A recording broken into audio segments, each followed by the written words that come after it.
Hi, everybody. Thank you so much for being here. I love being with people from all around the world. And to all those who'll be listening later, thank you for tuning in to Hive Minds, our new weekly show where we bring some of the most inspiring people that we have access to, brilliant minds, brilliant hearts, and they share their wisdom with us so that we can grow, we can become better leaders and more impactful in the world.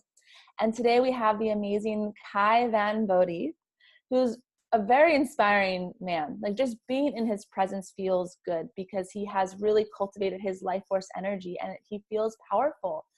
And he helps leaders to learn how to get into their bodies and operate in peak performance and flow state. He spent many years in China learning martial arts, qigong, tai chi, breathwork, meditation, healing arts. And then he came back to the West to study neuroscience so that he could balance the East and the West, kind of the rational mind with the esoteric techniques.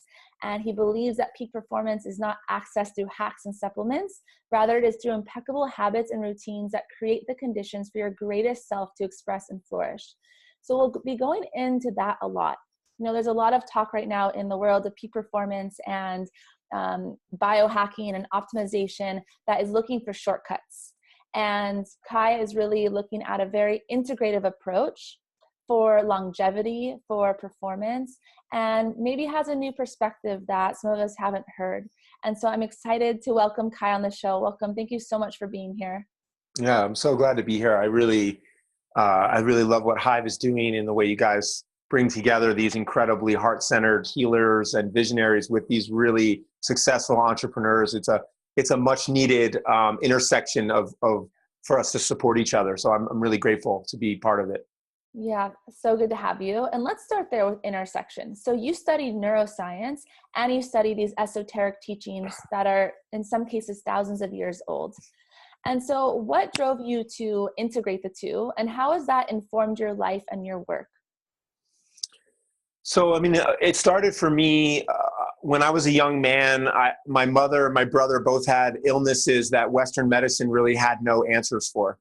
And as a young guy, an athlete, I felt really powerless to help them. And I had a decent intellect. So I started to shift my personal research from psychology, which was my major, into alternative medicine because there was no hope offered from Western medicine. And as I was there through that process, helping as much as I could, but also, not being really respected as the youngest kid in the family. At some point I kind of surrendered and I moved to the Far East to heal my family dynamic, to take a break from trying to help. And I started to learn, all these martial and healing arts embedded within the Chinese culture that were in some ways cutting edge. In some ways, they're just what every grandma and grandpa knows to take care of the grandchildren. And every grandchild knows how to take care of grandma and grandpa. And then when I got back to the United States, I went to get my master's degree in Chinese medicine. And when I was at a school that was very Western focused. And so when I tried to write about and give talks about the traditional esoteric principles, my teacher said, "No, Kai, we want neuroscience. We want anatomy and physiology. That stuff's great. It's romantic. It's beautiful, but nobody gives a crap about that in America, in the healthcare system." So I was forced to challenge myself to translate those things that I experienced firsthand in China for 7 years into neuroscience, into anatomy, into physiology, in order to stay inspired and to get my master's degree. And then, Greg Braden and Joe Dispenza, and then there's a whole bunch of these rogue scientists who are really into the science, the quantum physics, the neuroscience, but also are aware of all the wisdom traditions and the religious influences that have been saying the same thing if you just know how to read between the lines. Yeah. Awesome. What a cool journey. Thank you for being on this journey so that you can translate the esoteric in a really practical way. Mm-hmm. Yeah, I'm glad to be doing that. There's no other way to do it. There's a saying in the Chinese system that if you're so wise and enlightened, but you can't explain it to a 6-year-old child, that your wisdom is worthless. You have to be able to break it down in really practical and useful ways. And I feel that way too, so, yeah. So, you said that your approach, isn't the necessarily the fast track or the hack way, which is this kind of popularized way of looking at optimization, is like this biohacking concept and shortcuts and supplements, and take this and you'll have power, take this nootropic and your brain will function optimally, and all these, there's so much marketing around this. And I'm curious what you see is not working. Like, before we lead into your approach, what, especially in Western culture, this may not be the same in Africa, but it seems like it's becoming a more and more popularized concept, these like the supplement industry and all this. So what's not working? Well, I mean, I'm just going to be completely honest. I mean, the first piece that's not working is that these nootropics, these supplements that help you think better, faster, they do work. There are herbs that within a week of taking the right dose, you're going to feel different. It does work. And I teach people breathing practices that work in 5 minutes. We can do one on this call. It also works. And if you want it to be sustainable, if you really want to play the long game, there are some other things that are important. Like, these nootropics are mostly about imagine that your consciousness is like the flame of a candle. It's that light that comes off the candle. That's the like light in your eyes. And if you go out one night or you work extra hard and you're pulling late nights and early mornings, the light in your eyes dims. This is a real thing that we can see. When you fall in love, it lights back up. When you get a good night's sleep, it lights back up. You get a great massage, the eyes light up. Just look for it. So in the Chinese understanding, the wick of the candle that is the light of your consciousness is in your kidneys and your adrenals, much like Western science understands. And if nootropics are turning up the brightness of the lantern, well, what's putting more wick and wax in your candle? What's giving you more wax? And so part of the work that I do with people is I teach them how to build more wax on their candle. So when they do need to pull all-nighters or work on a project or get ready for a Hive event, they have reserve energy of patience and tolerance and compassion and cognitive functioning, and they have all the hacks on the other end. But they've got to be. And the second piece of that, which is the least popular, but getting more acceptance, is the biggest leak that I know of, and it's pretty verified by research now, is that a lot of us have self-worth issues, self-esteem issues, childhood trauma from 0 to 7. Brene Brown is a champion of this. She talks about how we are the most overweight, addicted, in debt cohort of people in American history, and there's probably some level of that in the world. And the reason that she's figured out that we have that is because we're afraid to be vulnerable and intimate because we have shame. Mm-hmm. And so if you don't do the deeper healing work around those emotional issues, you're either going to create a business that's out of compensation or overcompensation, or that's out of anxiety and overwhelm. And you're covering up these deeper inner issues. And when we heal those issues, it changes our life, it changes our business, it changes everything. So I think that you got to build those hormonal reserves, and you got to heal your emotional core. Mm-hmm. And that's really the uniqueness to my approach, I believe. Awesome. Thank you for sharing. Would you be open to guiding us through a breath practice that is supportive for us having energy reserves? Sure. Yes. I know for me, if I'm really taking care of myself, then if I have a week where I want to really grind on my business, I won't feel so depleted at the end. But if I do that like week grind or a weekend event and I hadn't been really taking care of myself and doing my practices, then I'm so depleted at the end. And sometimes it'll put me out for a whole week after. So we don't want to go on this roller coaster. We want to be able to, as you said, like use that extra energy when needed, because sometimes life calls for that.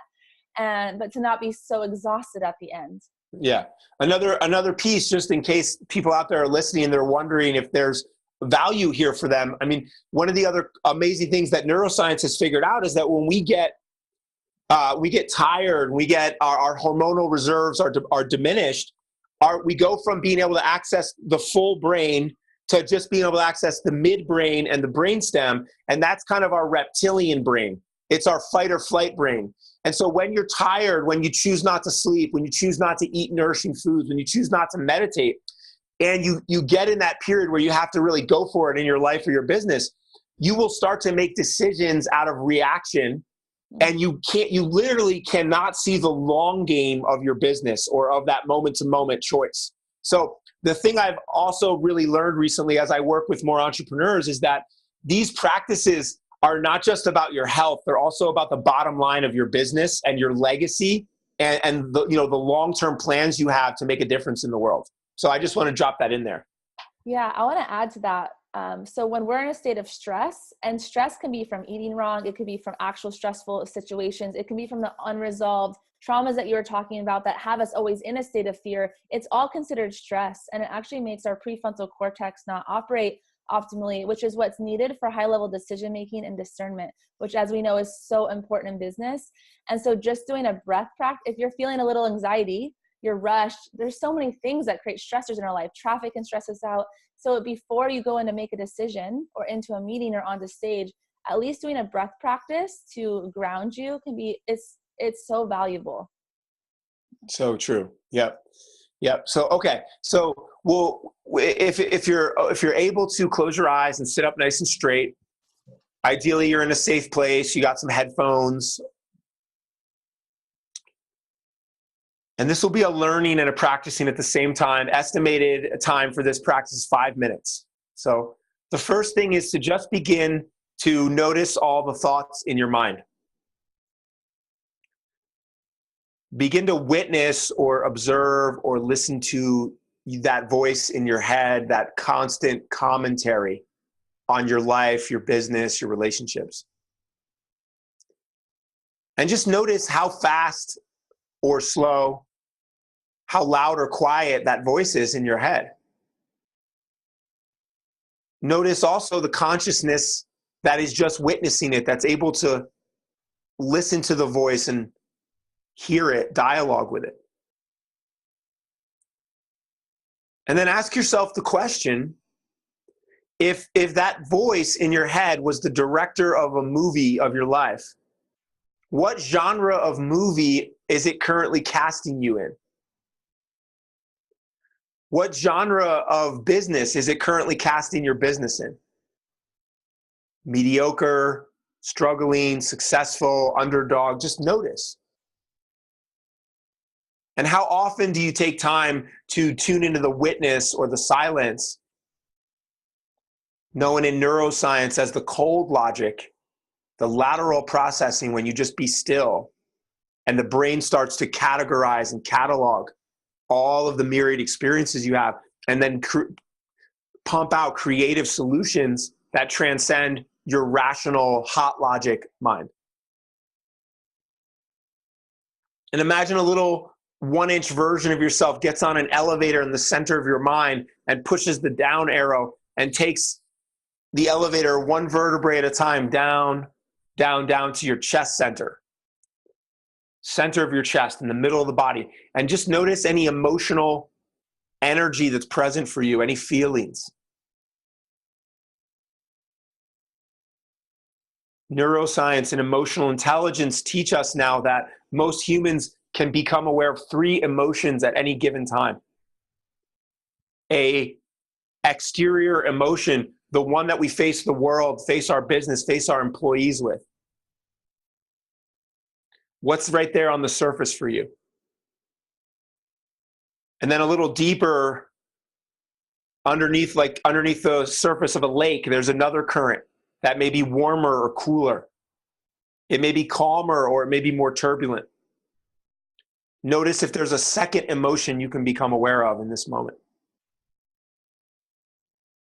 And then finally, go to the deepest core of your being and notice the deepest emotion that's present for you. Maybe your desire to be of service, to be loved. And remember, on the practical side, the beginning of an emotional intelligence, which is a greater predictor of our success than our intellectual intelligence, much greater actually, the beginning of that emotional intelligence begins with the awareness of what we're feeling and how it's driving us. Without that awareness, there's no freedom of choice. Taking note on anything important, get back on the elevator, the 1-inch version of you, ride one vertebrae at a time to the basement, down below your navel, center of the body. And just notice, how is your physical vehicle today? How about the food and the drinks you've put in it? How are they affecting or serving or not serving your mission and your purpose in life? Just notice your overall energy level. And an invitation to bring your hands together at Heart Center. Now, if you were at the last Hive, you might have done this with me. If not, we'll go over it right now. We're going to breathe in and pull our arms back and down as we inhale, like we're stretching. We just woke up out of bed in the morning. And then as you exhale and breathe out through the mouth, you're going to make fists and gently press your elbows as you curl your back into your belly. So inhale is an open, exhale is a close. Even the cat wants to participate. Inhale and open, exhale, close. So in through the nose, out through the mouth. Breathe all the way in, breathe all the way out. Keep going. Now you can breathe faster. You don't have to use your arms if you're in a public place or a coffee shop and you want to preserve your pride. Go ahead and breathe more silently, but just breathe as deep as you can, in and out. Slow it down. Last one. Inhale and hold the deepest breath yet. One hand on heart, one hand on your belly. Swallow saliva, relax your shoulders. Open your lips and exhale as if through a coffee straw. As you bring your abdominal wall back towards your spine, just exhale a tiny thread of air. Let your whole body relax. Let that top hand drift from the heart down to the belly and take a few belly breaths. As you breathe in, the navel pushes out into your hands. And as you breathe out, your belly goes back toward your spine. One more time, hands together, heart center. On the count of 3, we'll inhale together. 1, 2, we're almost done. 3, inhale, open.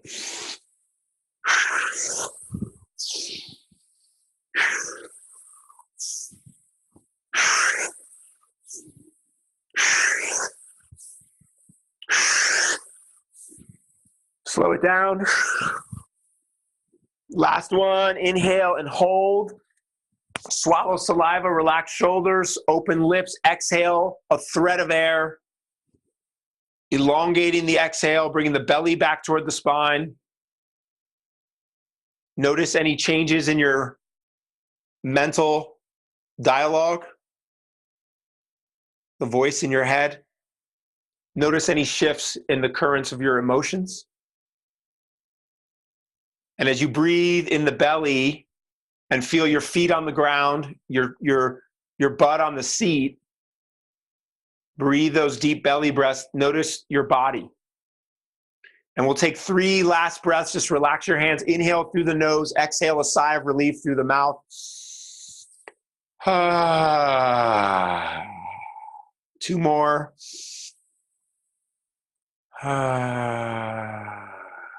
Feel that vibration in the chest center.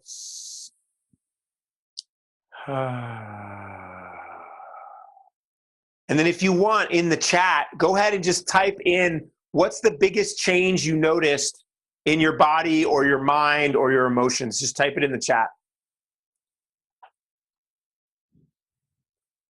And so that's a breathing practice that is based in neuroscience that's designed to bring you out of your fight or flight response into rest and digest. And then maybe even more importantly, to strengthen your body's ability to regulate yourself so that when you're in fight or flight or in action mode, there's some calm and peace in it. Calmer and looser, love it. Feel more grounded, calm, and confident. My chest feels more alert, but calm. Love it. Thank you guys for sharing. But also when you're resting and digesting and relaxing, your nervous system's ready to take you into action if you all of a sudden have to get on a meeting or run down the street to a coffee shop to get better internet connection, right? Because here's the other, like mic drop maybe that's out there is like the world is not a like peaceful, calm place. And if we're an entrepreneur out there trying to make a difference and change something, then we need techniques to be able to be in a peaceful place where we're ready for the chaos and we're also ready to rest and reset. So that's my favorite one. And I just shared in the chat something that you said. You said, without awareness, there's no freedom of choice. And that really struck me.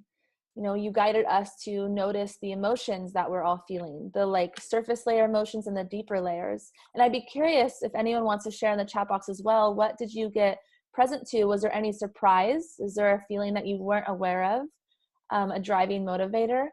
And so as people share, I'd love for you to dive into that a little bit more and around the power of self-awareness and how that leads to true power of choice and freedom. Mm. Well, you know, I remember this time that I was about to hop on a sales call with a 27-year-old serial millionaire who had 3 businesses. They all made over $1 million. And he was considering investing in one of my coaching programs. And I was like, man, I really want to get this client. So I called one of my friends who is a world-class facilitator of team training, corporate training for big companies. And it just happened that moment that I called him on Skype is that he was in Spain and he had a $50,000 contract for a week with this huge company in Spain. And he was teaching them meditation and mindfulness. And he said to me, you know, Kai, when I started in this industry like 12 years ago, it was all like, you know, team building. That's what corporations did. They did team building, you know, obstacle courses and trust falls. And then about 10 years ago, it was about meditation and mindfulness and corporate wellness. And now it's about flow states, it's about how do we take team building, meditation and mindfulness, and then turn it into like 10xing our efficacy and our effectiveness so it's been cool to watch the corporate world go through this because like the military, to me, they're a litmus test for what's really working and what really makes an impact on the bottom line.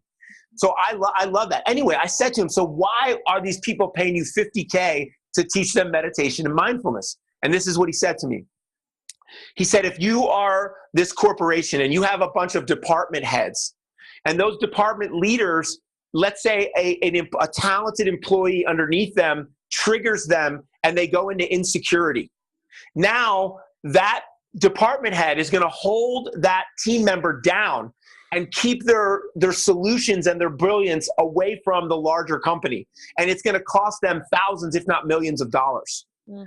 So the meditation and the mindfulness was to teach their team leaders, whether they're in a space of reactivity, triggeredness, or they're in their inspired, open-minded leadership role. And to create and the second part was to create a space where team meetings could be messy, meaning that their emotions could be expressed in this team meeting with a facilitator, and then the emotions would get cleaned up and they'd get back into action. So the reason I share that is because the ability to tell the difference between a habitual reactive thought and an inspired open thought is the power that mindfulness gives us. And then the ability to feel our emotions when we're triggered and be able to allow them and observe them and express them is that's the ability to take the limbic brain out of reactivity and move back into our frontal cortex. So, that's two ideas I have about the value of these practices in our world. Yeah, this is a perfect segue into discipline and surrender, because what I found with emotions is that they can either be really powerful cues. They show us where we're out of alignment, when we're doing work that is not ours to do, when we're pushing too much. Our emotions can show us a lot.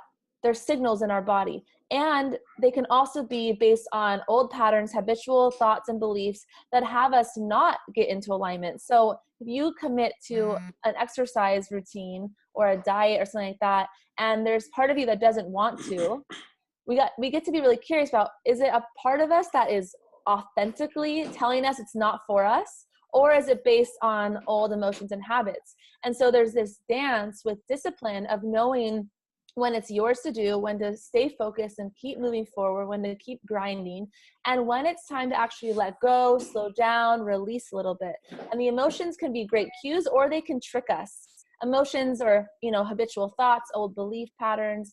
So it's a really amazing practice to become discerning about what is true for us, what is a true cue, and to start to listen to those internal guidance systems. And so with that said, I'd love for you to chat a bit about discipline and surrender, and kind of the, there's this balance point that we need to find in life. It's not just one or the other. But some people are all about flow and surrender, and then they're not getting amazing things done in the world. And some people are so disciplined that they're also missing out on life, and they're not listening, and they're not as adaptable because they're so focused on one direction, and they're driving themselves crazy or depleting themselves. So I'd love for you to take it away. Yeah, thank you, Charlene. That's a brilliant insight. And it brings up something that's so alive for me, because everyone is finding the balance between the hustle and the surrender. Everyone is somewhere on that spectrum.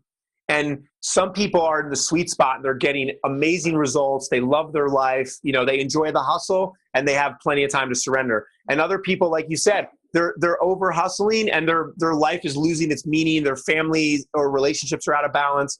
And then you've got so many of our beautiful new age brothers and sisters and healers that are all in surrender and flow, but they're not having the impact or the income they deserve. So I love this question. The first thing I want to just drop in is that this last 6 months I've invested in a coach for myself and around emotions, and his name is Johnny Blackburn. He's he's a psychologist, but he's also a martial artist. And Johnny, who's also into neuroscience, it's really clear now that we literally have this center of intelligence. We have our heart, which also produces neurotransmitters, essentially feelings and information. And we have our gut brain, which is, the research about that. Every month there's new articles to read about the number of neurons and how much dopamine and serotonin are produced in our gut. So what Johnny was saying about most of his clients is that bad decisions come when we make them from only one of the three brains. I always joke, when I was in high school, it was the lower brain that was leading me around and making all the decisions, maybe a little bit in college. And then when I first got into the healing profession, it was my heart that was leading everywhere. When I was in Chinese medicine school and it was just tests and tests and tests, I was stuck up here. And the best decisions come from cultivating all three centers of intelligence. So I would just say that it's really valuable for you as a business person or as a partner to your lover or your husband or wife or to your employees, is to let people tune in, because different types of information come from these different centers. Now, in terms of hustle versus surrender, that one is a really, I know with my clients, some of whom I fill a business coach role, what I see is, I'll give you it's like a mixed answer, which is I see them wanting more clients and wanting more money at the end of the month, but their self-worth and their lack of confidence prevents them from taking actions that gets them on connection and enrollment calls. So one of the things that we talk about is look, your job is to take the uncomfortable action, have those uncomfortable conversations, push into your challenge zone, while at the same time we heal those inner beliefs that are causing you to feel that lack of confidence. So for me, it's a both and. It's not that you're going to you may not have the time to go on a 1 month meditation retreat and totally deconstruct yourself, or you might, and it's probably good if you do have time for that. And if you just stay in uncomfortable calls and your self-esteem just going down, down, down from setting yourself up for lack of success, then that's not it. So I'll bring in something from flow science, from the science of how we get into hyper peak productivity, and it's the challenge to skills ratio. So if the challenge is too high and our skill is too low, we're going to experience a lot of negative emotion, a lot of failure, and we're going to start to internalize that and start to identify with the failure and make it part of who we are. If the skill is too high and the challenge is too low, like a Wimbledon tennis player playing against a high school, it's boring. You feel not interested, not engaged, and you may want to give up that job or that profession, not because it's the wrong profession, but just because you're not challenging yourself enough. And so wherever you are, if you guys out there, if you're thinking about your life or your business and you have an area of persistent complaint or resistance or heaviness, you're not getting the result you want, ask yourself this question. Is it that your goal is not juicy enough, not challenging enough, and so you're bored? Or is it that you don't have the skill? that you need, and you actually need training, you need support, you need coaching, you need to educate yourself. And usually if you stop and figure that out, you can bring yourself back to a place where you feel like you're making steady progress in that area. So for my clients, it's like, I'm going to teach them about enrollment and about how to stand for somebody and about how to really lay out their vision and what's in the way and be that bridge for them.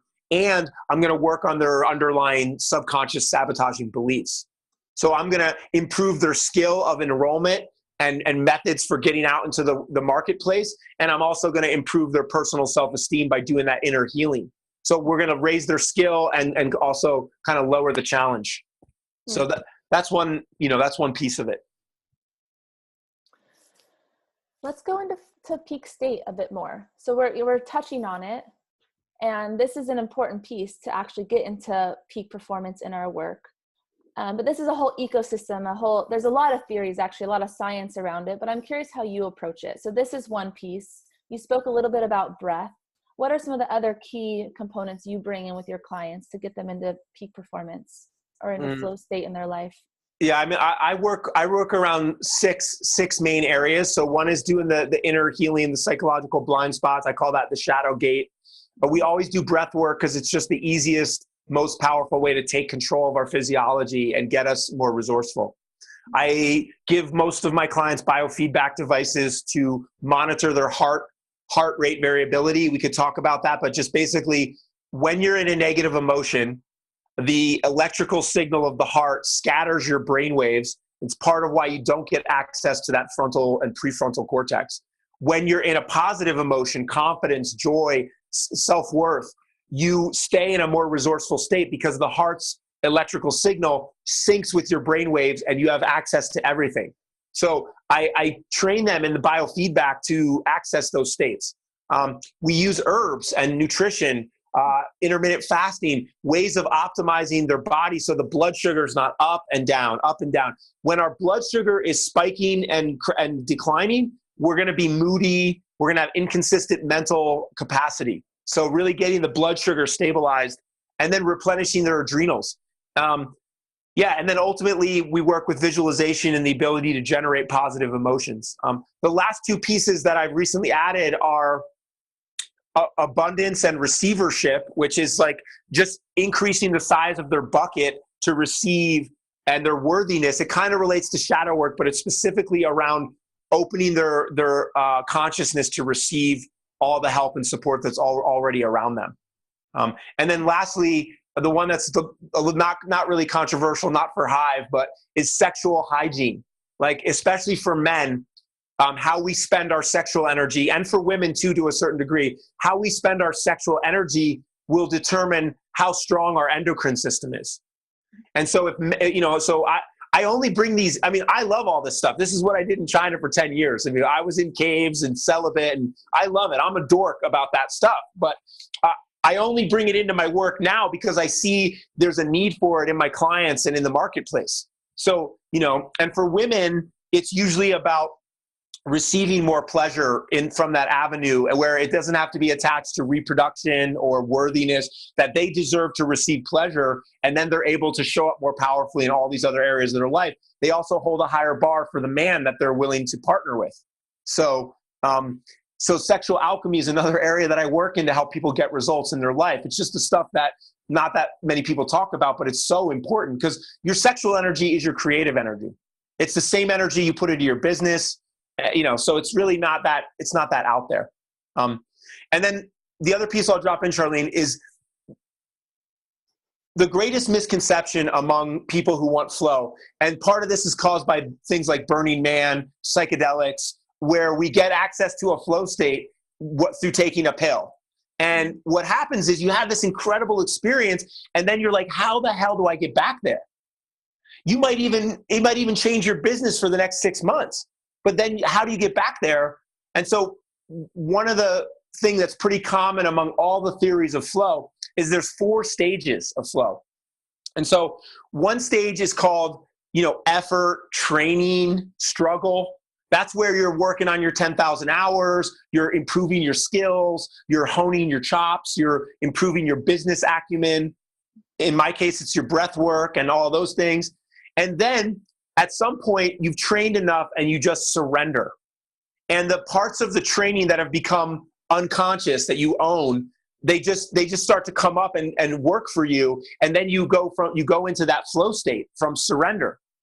So struggle, effort, training, surrender, you enter flow state.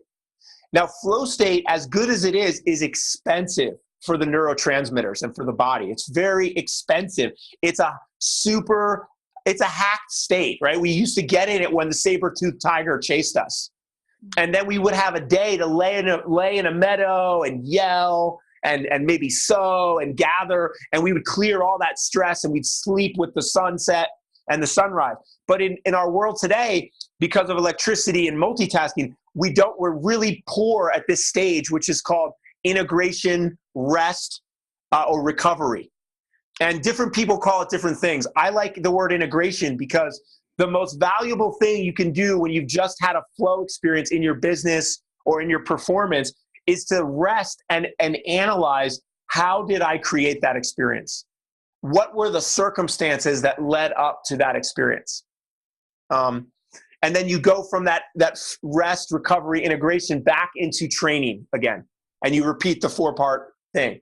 Now, the only thing I want to just say about this is, and this is what the Chinese were so good at, is that you can, once you learn how you train the best, once you learn how you surrender the best, every stage of that, you're going to have a unique approach, and you can ultimately get yourself locked in this 4 stages of flow really well. You can actually build your life around it. It doesn't have to be struggle. But there's that time where, like, I want to go back to my Kung Fu teacher and get my ass kicked because I'm going to learn a bunch of new stuff. And I used to hate that. Now I love it. I get thrown around. I learn where my balance is off. I learn where my posture is like 2 inches off center, and I improve. And then I come back to America and I get to share with my students, and then I get to surrender and share. Anyway, you can hack every one of those stages for yourself so that you enjoy it, that it's fun, that it's easy. And ultimately, I think where we all deserve to be is where our whole life is designed to bring us through those 4 stages gracefully and powerfully. I think that's where we solve the wicked problems of the world. When the Jedi hive entrepreneurs are all set up to be in flow as much as possible, whether they're in Africa or Santa Cruz or wherever. Because that's what Google's doing. That's what Microsoft is doing. That's what the Navy SEALs are doing. You know, it should trickle down to the disruptive game changers that we are. And that's my mission, is to support us in having that right to that life. How do people bring integration and recovery into their lives when they think that they're so, not just think they're so busy, but they really are so busy and they don't see a way to truly slow down? They don't think that they can take a whole week off. What are some simple ways to start to implement integration, rest, and recovery without taking actually so many things off of your schedule? So I'm going to give you a bunch, and then Charlene, you can tell me which one if you want to go deeper in any of them. You know, one is all my clients do 3 meditations a day that last for 5 minutes, and then they journal for 5 minutes.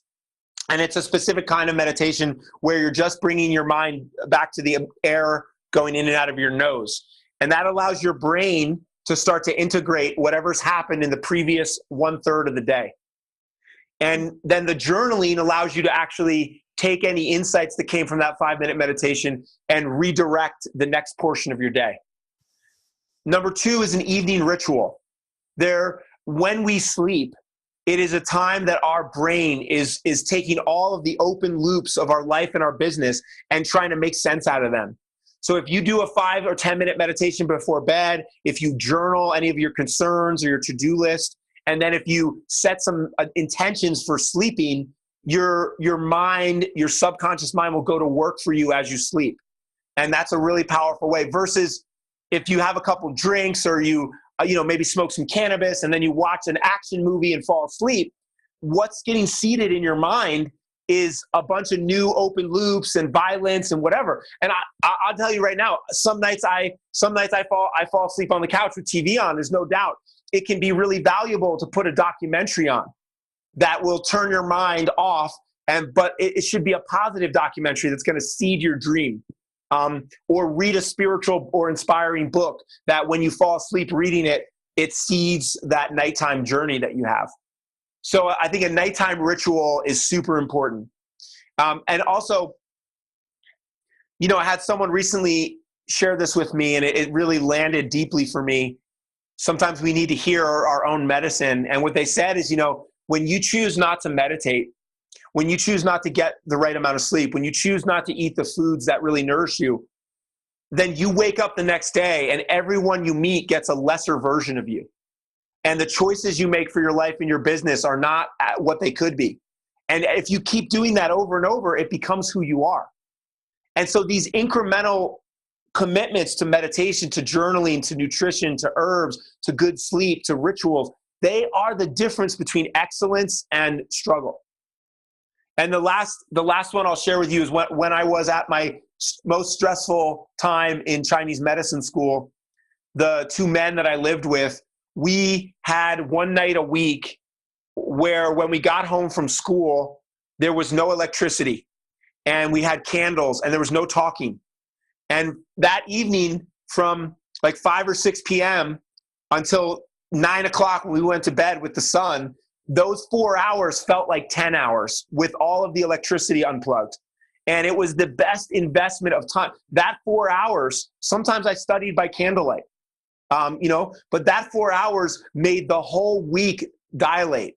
So you can always find ways to incorporate meaningful rituals into your life. And so a silent night with no electricity, I remember we had a fire in the fireplace. This was in Santa Cruz. And I'm sitting there and we're kind of meditating, and I could feel that hum of the refrigerator just screwing me up. And I crawled over to the kitchen and I unplugged the refrigerator, and it made that sound, that boom, boom, boom, boom. And the silence was like a roar. And the other guys looked at me like, oh my God, and we know that refrigerators are one of the worst electromagnetic fields in your house in terms of disrupting your body. They're their signal is particularly harmful to the human body.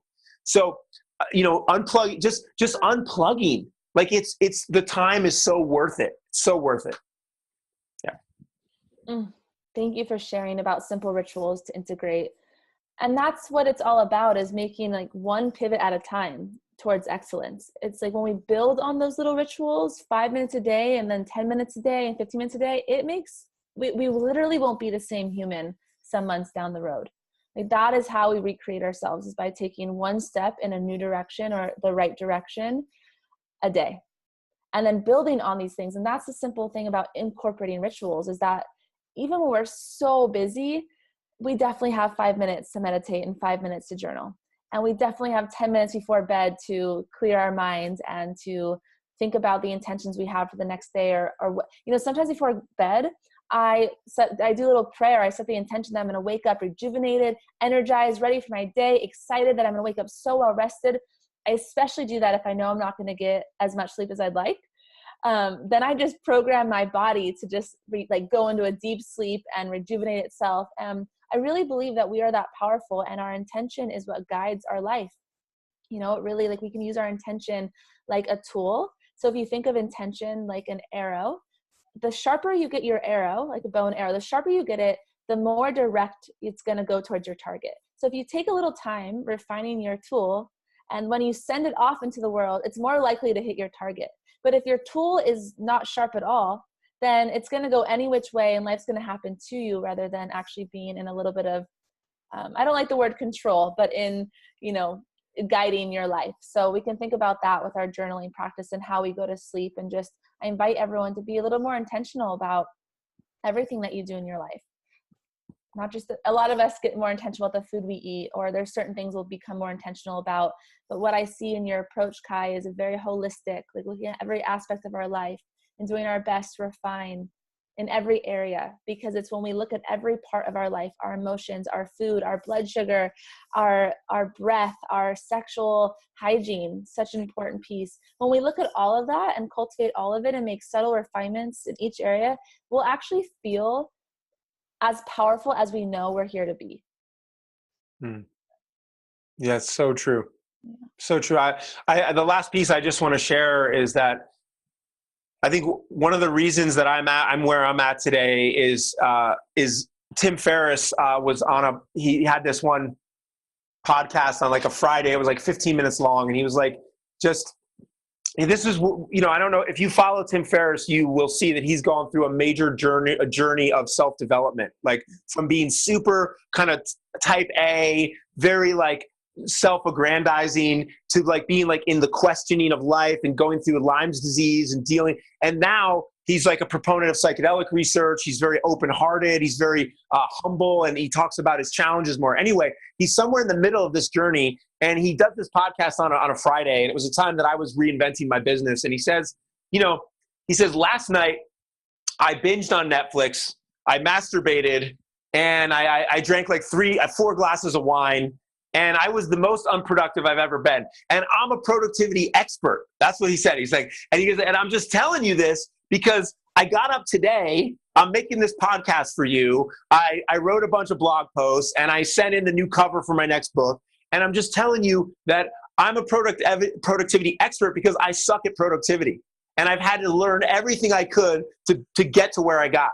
And I'm sharing that with you guys because I get people that come to me and they're like, they think that I have it all figured out. And I'll admit, I'm really proud of the system and the tools and the way I show up for people and what I deliver. And I learned it all because I needed every single thing in my system. I needed it.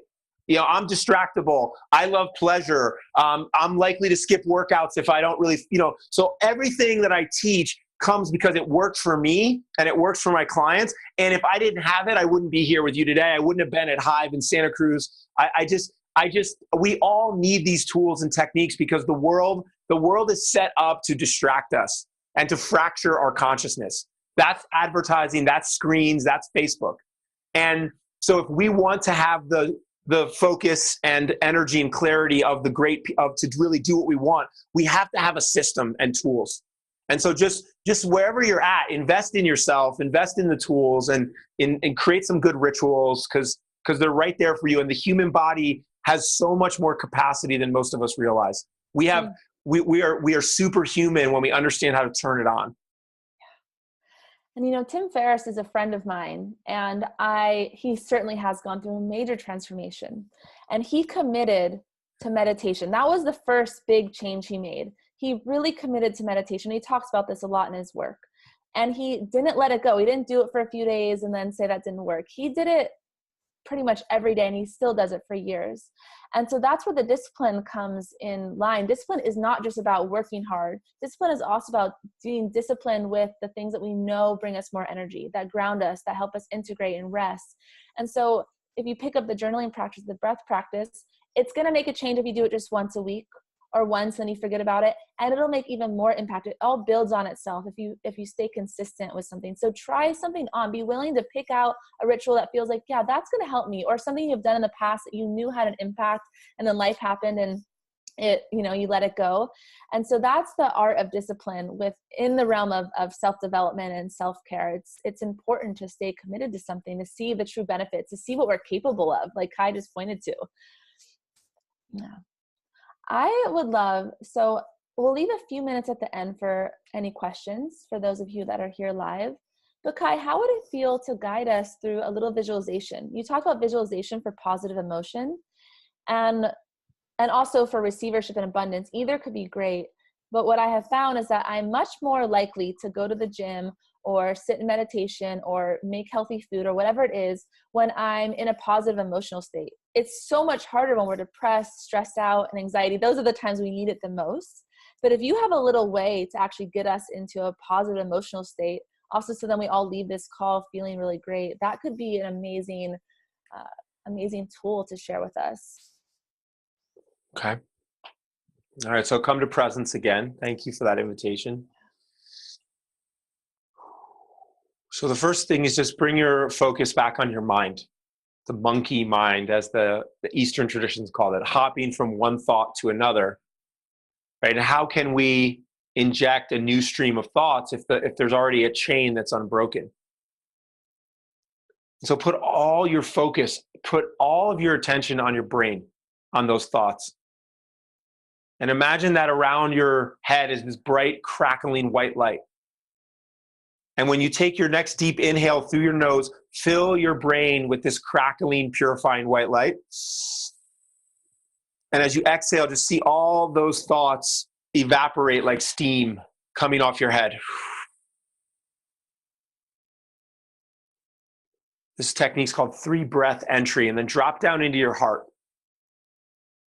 And notice the cauldron of emotions, different emotions, free, all those core. I want freedom, I want safety, I want variety, I want love, I want contribution. These basic human needs are constantly competing within our hearts to drive the boat. I want you to imagine a warm red or pink light that is infused with love and compassion and safety. And it's now surrounding the center of your body. And on your next inhale, I want you to expand your chest. Take a deep inhale, expand your chest.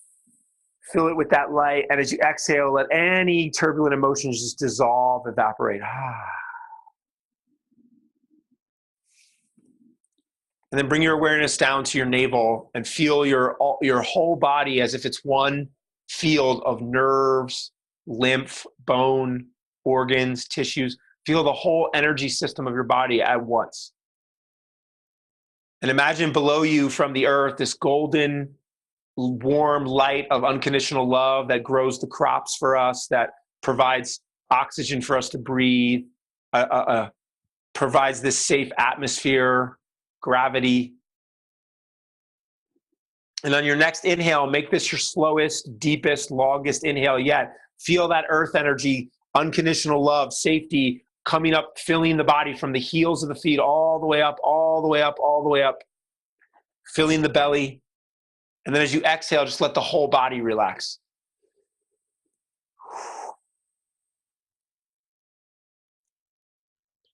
And now begin to just breathe in and out of your nose. As you breathe in, you breathe all the way in. As you breathe out, you relax and breathe all the way out. And just slow down that breath. The lungs and the rhythm of breathing is what controls your heart rate. And your heart rate and the variability of it is what controls your brainwave state. So breath rate controls heart rate, controls brainwave state.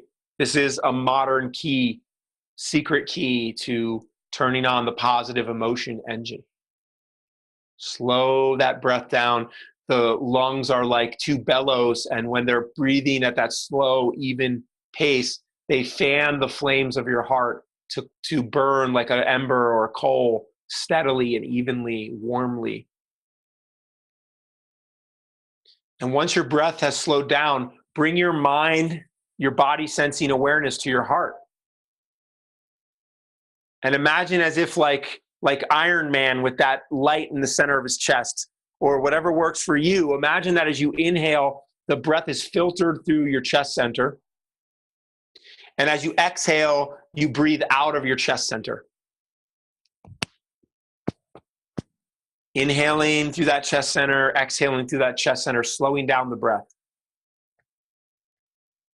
Now, science teaches us that when we put our conscious attention somewhere, blood vessels can dilate, temperature goes up, so your heart knows that you are focused on it. Relax that tissue around your heart with these next couple breaths.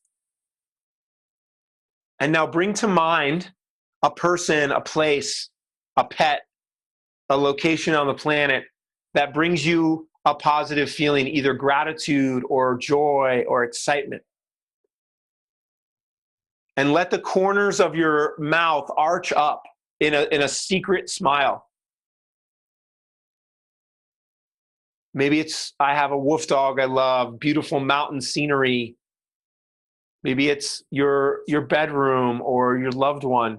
Some person, place, thing, image that has no opposite. Just joy or gratitude or contentment or passion or inspiration. Can even be your favorite funny movie.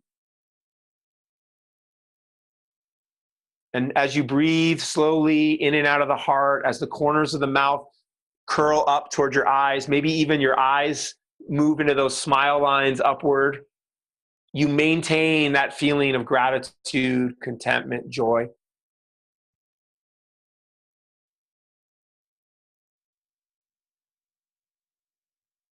And even for 17 seconds, you begin to rewire the brain.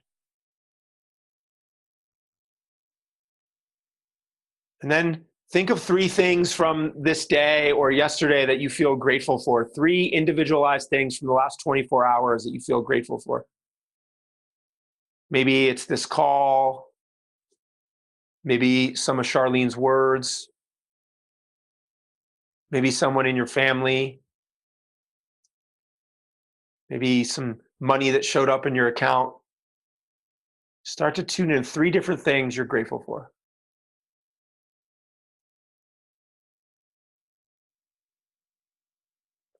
And then lastly, think of an experience from the last 24, 72 hours, last 3 days that was really juicy, joyful, that you're really grateful for.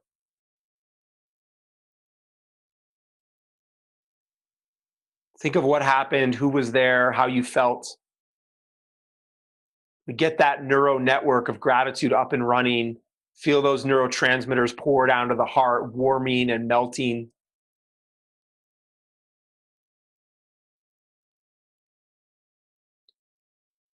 And then lastly, pick someone in your life that you feel admiration or gratitude for, someone who you really see their gift. Maybe they've contributed to you directly, or maybe they've just inspired you indirectly.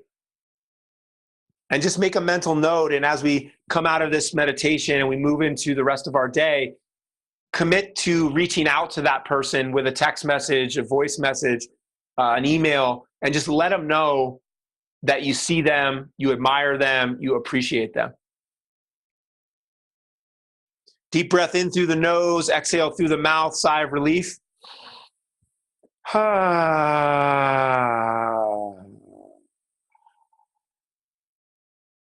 right.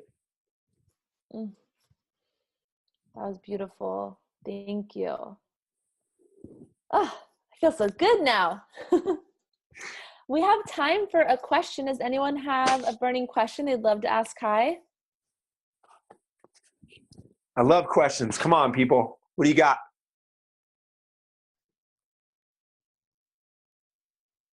I can't see the chat box, so if there's questions coming in the chat, Charlene, can you pull them out? No question. Joseph said that was amazing, Kai. Thank you. We had someone that just jumped off and she said, thank you very much. It was very helpful. Well, how about this? Is there a closing thought you'd love to leave us with? Oh, actually, the question just came through from Matthew. Favorite app or resource for starting a meditation practice? So if you have a little bit of budget, I would get either a Muse headband. It watches your brain waves, and then through the app on your phone, it plays a soundscape like an ocean or a rainforest. And when your brain waves go into scattered or anxiety, the rainforest starts to, like, the rain gets heavier, the animals go a little crazy. And then you're just trying, like, is this focus? Is this focus? Is this focus? And then when the weather calms down, you know that you're on the right track. So that one's awesome. And there's a bunch of guided meditations in that app, including Deepak Chopra and some other ones. And the other one is an HRV monitor called the Inner Balance. It's like $150. It's through HeartMath.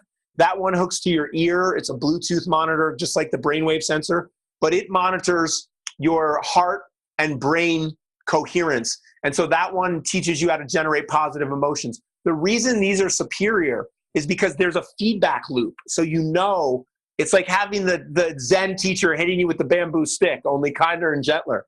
You know that you're either making progress or you're not. You're still getting guided meditation like you were with Headspace or some other app, but you're getting it with this biofeedback. So I give my clients both of those, but I would highly recommend investing in one of those and playing with it for 2 to 3 months, and then maybe getting the other one. Otherwise, there's Headspace, there's Insight Timer, there's a bunch of other apps for the iPhone that are really good, that work too. Yeah. And I'll add in there a really simple meditation practice, a breath practice, that if you slow your breath down to 2 breaths per minute, and then ideally to 1 breath per minute, you get your pineal gland, your pituitary gland activated, which is what's needed for creativity, decision-making, intuition. And so 2 breaths per minute would look like inhaling for 10 seconds, holding your breath for 10 seconds, exhaling for 10 seconds. It's called 3-part breath. The goal is to work up to 20 seconds in, 20 seconds hold, 20 seconds out. When you breathe 1 breath per minute, your longevity will increase. Like it helps heal the whole body, and it will get your mind focused. And so you can find a timer to do that, or you can just count internally. And you can even count to 20 and it not need to be a perfect 20 seconds. But over time, your capacity will increase, be able to have longer breaths. And just doing 3 minutes of that, so ideally 3 breaths, will completely change your state. So that's a really easy and powerful meditation practice that you can experiment with. Yeah, I'm getting ready for an upcoming event, and I've been diving back into all the latest breathwork stuff. And I watched 2 TED Talks yesterday, like 15 minutes, 20 minutes each, both about the power of breathwork. And so if I can, I can share those 2 resources. I mean, it will flip upside down the priority of breathwork as any kind of person, athlete, business person. And these researchers are just so impassioned, and the facts they're sharing, and the breathwork is super powerful. So happy to drop those in as resources for you guys. Please. Yes. Yeah. Breath is life. You know, one of my teachers says when we wake up and we take that first breath, to just be grateful, because so many people didn't wake up this morning. And so the fact that we are given another breath is such a privilege. It's a gift. And so, you know, how are we going to use our day, and how are we going to use our breath intentionally? Because our breath, I hope that you'll all start to experiment more with breath work. It has been the thing that has changed my life probably the most. And I have been on a seeking journey of what works. And so I love that you brought that, Kai. And thank you so much for being here. You've brought so much wisdom to all of us, and energized my day. I feel ready to go back into my day more powerfully, and have reminded me to get more committed to my rituals that I know work, because sometimes I forget and life happens. And yeah, you're so welcome. I love being here to serve you guys, and I really appreciate all of you. Charlene, great questions and like summaries, and I loved being here with you conducting this. So I'm always here for the Hive community. If you need me, just reach out. So thank you so much. We'll post the replay, you guys, in the group, in case there was anything that you wanted to go back and do, or do the visualization, the meditation again. We'll even note in the Facebook group at what time the 2 guided practices were. So if you ever just wanted to jump in and do the guided practice, you have that resource. And Kai, please share the TED Talks. And for everyone who's been here, thank you for participating. It's such an honor to be in this community. And I hope you have an amazing day or evening, depending on where in the world you are. Bye, Kai. Bye, Charlene. Yep. Thank you, everyone. Have a great day. Great evening. Bye, Matthew, Mac. Thank you, Danielle and Brian, for helping hold this container. Oh, thank you, Joseph. You're so kind. Yes. I so appreciate you.